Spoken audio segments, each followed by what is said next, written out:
Your toddler used to eat everything. Now they look at a new food like it personally offended them.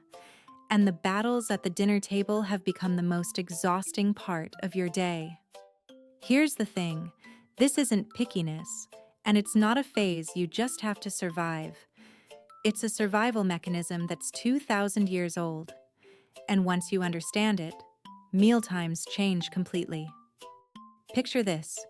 You've spent 40 minutes cooking a meal your toddler actually liked last week. Same ingredients, same plate, same kitchen. You set it down in front of them, and they freeze. They look at it. They look at you. And then, with complete conviction, they push the plate away and say no. Maybe they cry. Maybe they throw it. Maybe they just press their lips shut and stare at you like you've committed some kind of crime. And inside you feel that familiar mix of frustration, worry, and quiet guilt. You wonder if you're doing something wrong. You wonder if they're going to be okay. You wonder how much longer you can keep doing this every single day. Here's what nobody tells you in that moment.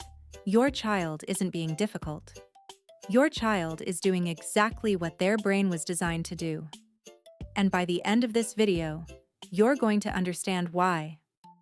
And that understanding is going to change how you show up at mealtimes completely.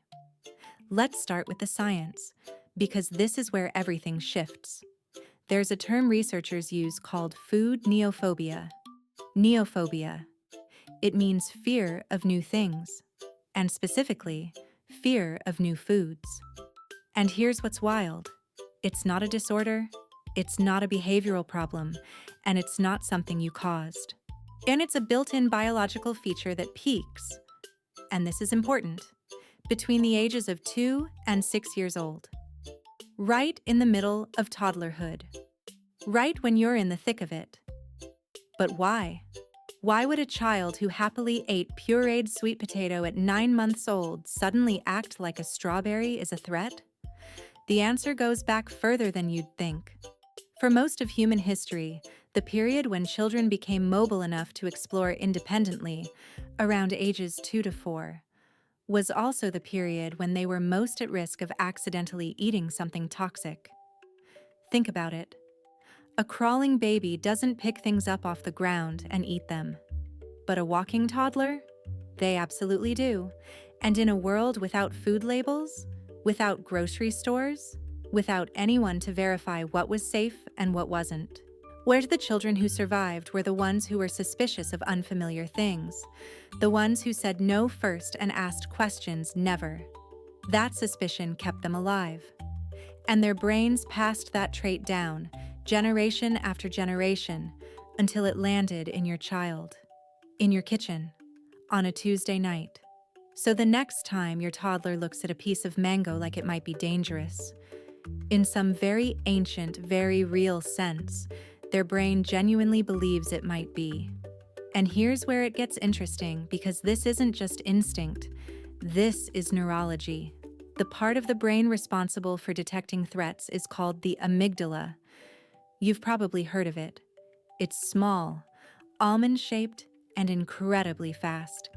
It processes sensory information, sight, smell, texture, before your conscious mind has even caught up. In adults, the prefrontal cortex acts as a kind of regulator. It receives the signal from the amygdala and says, wait, let's think about this. Is this actually a threat? What do I know about this? Is this safe? But here's the thing about toddlers. Their prefrontal cortex is still under construction, literally. The neural pathways that allow rational override of emotional response don't finish developing until the mid-20s. So when your toddler sees an unfamiliar food, their amygdala fires, and there's almost nothing moderating that signal. The fear is immediate, complete, and totally real to them. This isn't a tantrum. This isn't manipulation. This is a neurological event.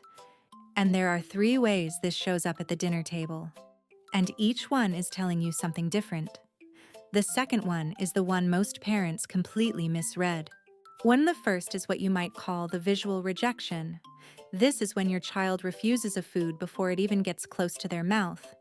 They see it, and that's enough. Sometimes they won't even eat foods they previously loved if those foods are touching something unfamiliar.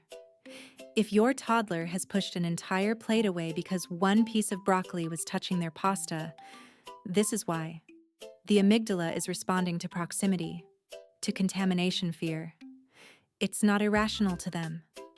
To their ancient brain, if something unknown is near something known, the unknown might have made the known unsafe. You can work with this by keeping foods visually separated, by introducing one new thing at a time at the edge of the plate, and by not pressuring them to touch or eat the new food at all. Just exposure, just presence. True research shows it can take anywhere from 10 to 15 exposures to a new food before a child is even willing to taste it. And that's completely normal. The second is texture rejection, and this is the one that surprises parents most. Because your child might love apples but refuse applesauce. They might eat raw carrots but reject them cooked. They might eat pasta plain but refuse it with sauce. Even a sauce they've had before on something else. This isn't being fussy. This is sensory processing. Texture is one of the primary ways toddlers evaluate food safety. And a change in texture can register as an entirely different food to a developing nervous system. What you're seeing isn't preference. It's the brain saying, I don't have enough data on this. The way to work with this is to go slow with texture transitions and to narrate what your child is eating in sensory terms. This one is crunchy. This one is smooth. And to honor their sensory responses instead of overriding them. When a child feels heard about their sensory experience, they regulate faster. The third is what researchers call the dinner table standoff. And you've probably been here. Your child was doing fine. Then you introduced one new food, and suddenly, everything on the plate is suspicious. The foods they normally eat have become untouchable. The whole meal falls apart. What's happening here is a phenomenon called generalized neophobia. The unfamiliar food has activated such a strong threat response that it's contaminating the entire meal environment. It's not about the food anymore. It's about safety and control. The worst thing you can do in this moment is escalate the pressure.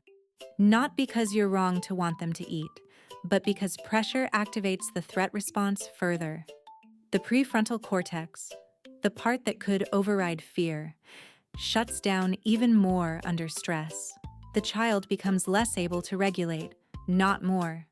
If you can step back, reduce the stakes, and let the moment de-escalate, you give their nervous system a chance to reset.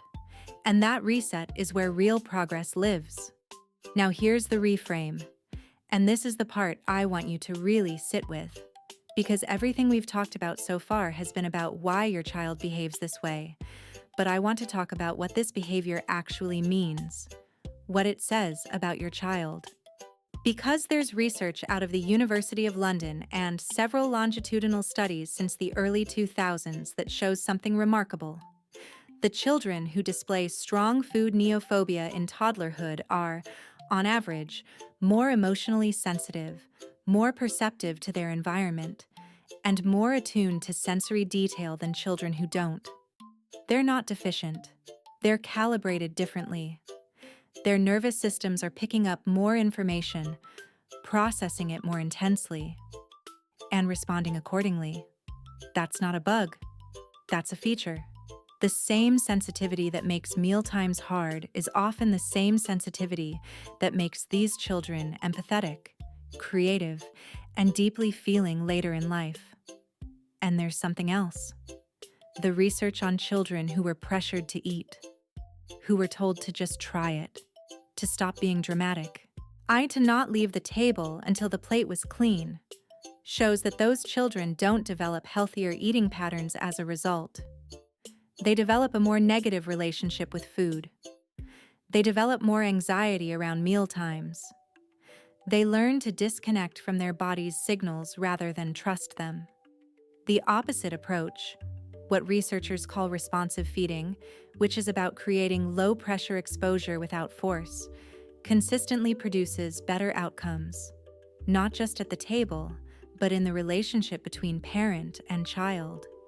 Because when a child learns that their fear is heard, that their body is respected, that they won't be pushed past what they can handle, they become more willing to try. Not because you made them, because they feel safe enough to choose it themselves. So if you've been in the trenches of this every evening, if you've Googled whether your child is eating enough, if you've cried in the kitchen after a mealtime that went sideways, I want you to hear this. Your child rejecting new foods is not a verdict on your parenting. It's not evidence that something is wrong. It's a 2,000-year-old survival system working exactly as designed. In a child whose nervous system is so alive to the world around them that they're feeling everything at full volume.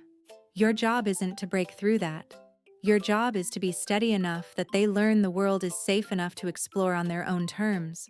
And that's a different job. It's actually a gentler one.